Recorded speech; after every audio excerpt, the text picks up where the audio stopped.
Hi, good morning, welcome back to Ravimathi vlog. இன்றைக்கி காலையில் tiffin என்னென்னு பார்க்கலாங்களா. 3 பூரி எடுத்துருக்கேன்.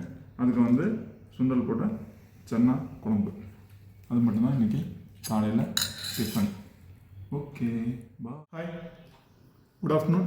இன்றைக்கி மத்தியானம் சாப்பாடு என்னென்னு பார்க்கலாங்களா. இன்றைக்கி சண்டேயில் என்னென்னா மட்டன் புலாவு, அப்புறம் வந்து மட்டன் கிரேவி லைட்டாக வறுத்தது, அப்புறம் வந்து ஒரு ஆம்லெட்டில் ஆஃப் ஆயில் ஃபுல் பாயில் போட்டிருக்கோம்.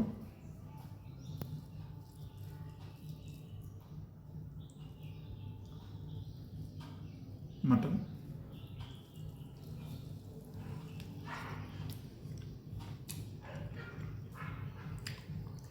Okay bye.